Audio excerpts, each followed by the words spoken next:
ഇത്രയും ട്രാഫിക്കില് ബുദ്ധിമുട്ടി പോകണമെങ്കിൽ അതിന്റെ ബാക്കില് ഒരു കാരണം ഉണ്ടാവും. ഒരു വീക്കെൻഡില് 7 ദിവസം ഉണ്ടെങ്കിൽ അതിൽ 6 ദിവസം പണി റൂം പണി.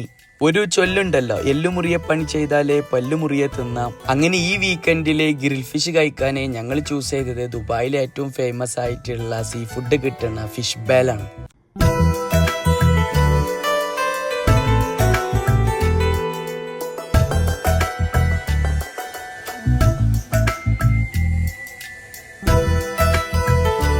ഫിഷ് സെലക്ട് ചെയ്യാൻ ഫിഷ് കൗണ്ടറിൽ വന്നപ്പോൾ സീബ്രീം, സീബാസ്, ഹമൂർ, ഷേരി, കിങ് ഫിഷ്, സിംസ് അങ്ങനെ കുറെ ഉണ്ടെങ്കിലും ഞങ്ങളെ ഫേവറേറ്റ് ഫിഷായ സീബ്രീമിലും സീബാസിലും ഇവരുടെ സ്പെഷ്യല് 2 മസാല ആയിട്ടുള്ള അഡിക്ഷനും ക്ലാസിക്കും മസാലാക്കി ഗ്രില്ല് ചെയ്ത് ഞങ്ങളെ മുന്നിലെത്തിയപ്പോൾ രണ്ടും ഇഷ്ടപ്പെട്ടെങ്കിലും അതിലെടുത്തു പറയേണ്ടത് അഡിക്ഷന് അറബിക് ഫ്ലേവർ ടച്ചുള്ള സ്പൈസി. ഇതിന്റെ കൂടെ കഴിക്കാൻ പിസ്സ, ബ്രെഡ്, റൈസ്, കുബൂസ് ഉണ്ടെങ്കിലും ഞങ്ങൾ ഓർഡർ ചെയ്തത് റൈസ് ആണ്. അപ്പോൾ സീ ഫുഡ് ഇഷ്ടപ്പെടുന്നവര് നിങ്ങൾ ലൊക്കേഷൻ നോക്കി പോകുകയാണെങ്കിൽ നിങ്ങൾ കിസൈസിലുള്ള ഫിഷ് ബേൽ വന്ന് മസ്റ്റ് ആയിട്ട് ഒന്ന് ട്രൈ ചെയ്യണം.